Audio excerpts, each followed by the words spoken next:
I think it is progressing. I believe they do want to bring him back this week.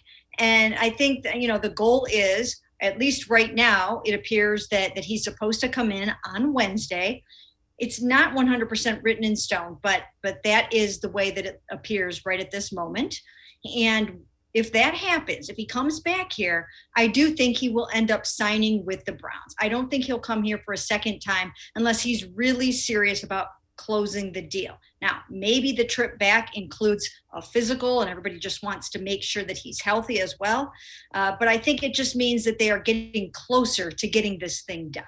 And when you mentioned, he's coming off a meniscus injury, it's not like it's an ACL or something crazy like that. And this would probably be about the time that you could actually get a look at it and make sure he is healthy enough to get out there and be who he can be.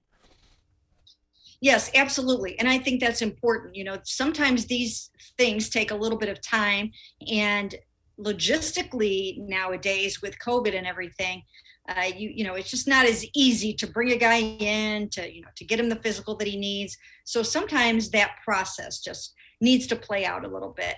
But I do think that it's a great sign that he wants to come back. I do think that it means that there's starting to be a really good chance that he'll be a Cleveland Brown. And I've been saying this all along. I think it's a really good move. I think that they should sign him, and I think he will be a productive player for them. The other thing that has come out is there are a couple of other teams interested in him, being the Ravens and the Colts. So that's it's just you really hadn't heard his name tied to other teams until the Browns got serious with this second visit. And I think the fact that there's a second visit, that kind of tells you the Browns are further along than the other teams.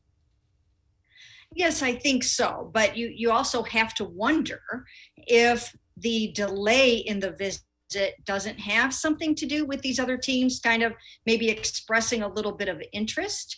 Sometimes once a guy goes and makes that first free agent visit, then other teams realize that they have to get in on it too. It's just like if somebody puts a bid in on a house, all of a sudden there are 4 offers. So it could be something like that where it drummed up a little bit more interest. Now, the Ravens are going to be having Justin Houston from the Colts come in and visit them this week.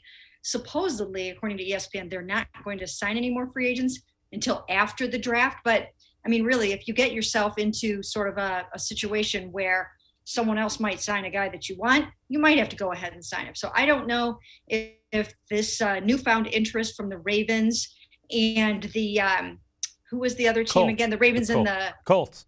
The Colts. And the Colts. The Colts have always, the Colts have always wanted to perhaps re-sign Justin Houston. So maybe this is tied into that a little bit. So we'll have to see how this plays out. But you're right. The Browns have been the most aggressive in terms of trying to get Jadeveon Clowney here.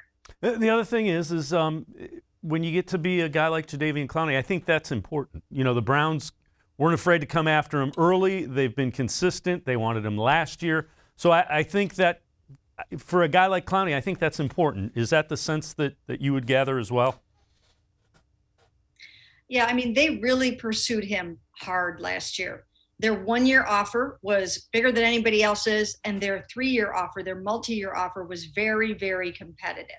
So he knows that they want him and they really like him. And when they kind of sink their teeth into somebody, they go for it. I mean, look what happened with Takk McKinley. They put in a bunch of waiver claims. They tried to trade for him last year. Ultimately, the guy they wanted. I think it's the same thing with Jadeveon Clowney.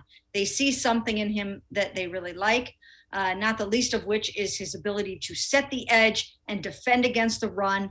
He is an elite run defender. I really think that, the fact that they went after him so hard last year is a factor.